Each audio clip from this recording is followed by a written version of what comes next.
દીકરી વિશ્વાસ રાખજે, જો કદાચ ઓધરો વિશ્વાસ મારા પ્રત્યે હશે ને તો દુઃખના દાડામાં એવા વાલ કરીશ કે તમને દુઃખ તમનું જતું રહ્યું ખબર નહીં પડે।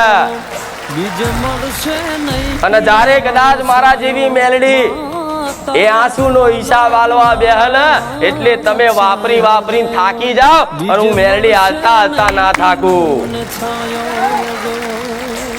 તમે ખાઈ ખાઈને ધરાઈ જાઓ ને હું ખવડાવતા ના થાકું।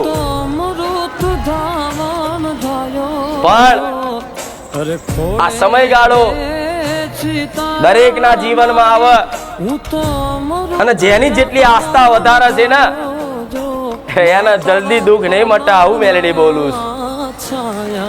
જેને જેટલી વધારે આસ્થા, જેને જેટલો ઓધરો વિશ્વાસ, એને દેવી શક્તિ એકદમ દુઃખ બધા દૂર કરશે।